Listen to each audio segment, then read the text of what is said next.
नमस्कार दोस्तों। इस वीडियो में हम लोग बात करेंगे नवीन फ्लोरिन इंटरनेशनल पर।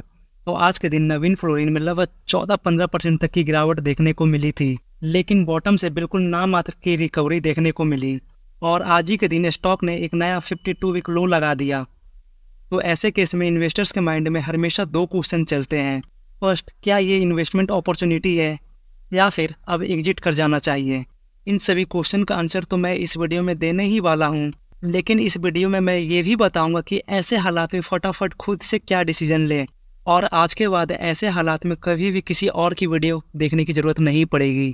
अब तक आप लोगों को पता चल ही चुका होगा, इतनी बड़ी गिरावट के पीछे की वजह है एमडी ने रिजाइन किए हैं।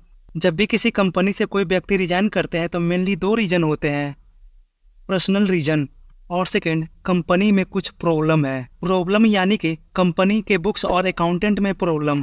इसी के साथ एक और इम्पोर्टेंट पॉइंट कि पर्सनल रीजन में क्या क्या कारण हो सकते हैं। इसके अंतर्गत मेनली दो ही रीजन देखने को मिलते हैं। शायद एमडी या सीईओ रिटायरमेंट लेना चाहते हैं, क्योंकि काम करने की भी एक उम्र होती है, कोई जीवन भर काम नहीं कर सकता है।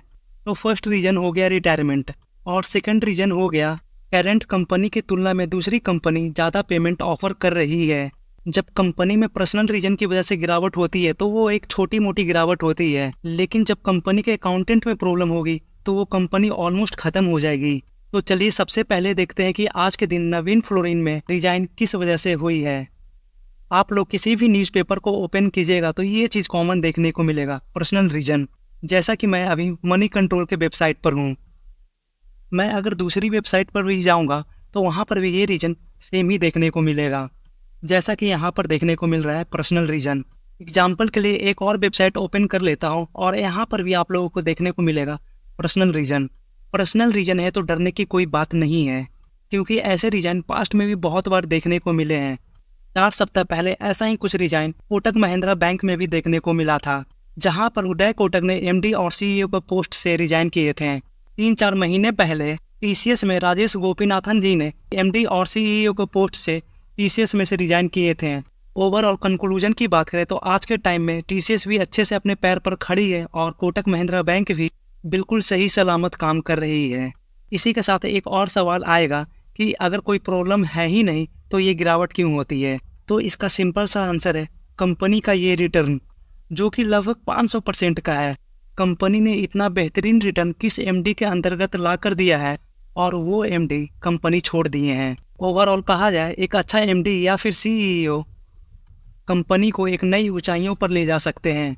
तो इसीलिए ऐसे व्यक्ति को छोड़कर जाने पे मार्केट नेगेटिव ट्रीट करता है, लेकिन पहले से भी ज़्यादा अच्छे व्यक्ति कंपनी के अंदर आते हैं, जो पहले भी किसी कंपनी को नई ऊंचाइयों पर ले जा चुके होते हैं। तो ऐसे व्यक्ति जब कंपनी में आते हैं तो मार्केट तेज़ी के साथ सलामी भी करता है। बात रह गई अकाउंटेंट में प्रॉब्लम की, तो इसका सबसे अच्छा एग्जाम्पल यस बैंक होगा, जो कि पिछले 5 सालों में आज भी 91% की गिरावट पर ट्रेड कर रहा है। तो ये कंपनी बस जिंदा है, वो भी आरबीआई की वजह से।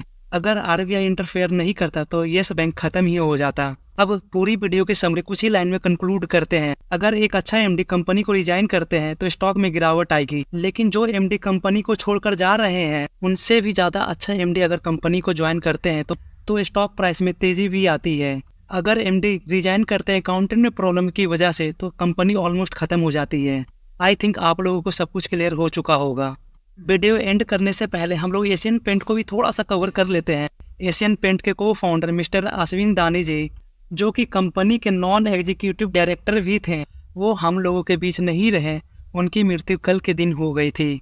तो ऐसे लोग जो कि कंपनी को बनाए हैं, जो कंपनी को अपने पैरों पर खड़ा किए हैं, ऐसे लोग जब जाते हैं तो स्टॉक प्राइस में थोड़ी ज़्यादा गिरावट आती है। तो कल के दिन एशियन पेंट में लगभग 4% की गिरावट आई थी। कंपनी के ऐसे नेगेटिव न्यूज़ पर कंपनी में कितनी बड़ी गिरावट होगी वो सभी कंपनी के मार्केट कैप पर भी डिपेंड करता है। तो एशियन पेंट एक ब्लू चिप कंपनी थी, तो इस वजह से 4% की भी गिरावट काफ़ी बड़ी गिरावट मानी जाएगी। और नवीन फ्लोरिन एक मिड कैप स्मॉल कैप जैसी कंपनी है, तो इसलिए इसमें एमडी के छोड़ने पर ज़्यादा बड़ी गिरावट आई है। इसीलिए तो कहा जाता है जब रिवॉर्ड सामने बड़ी हो तो रिस्क भी बहुत बड़ी होती है। आई थिंक आप लोगों को सब कुछ क्लियर हो चुका होगा।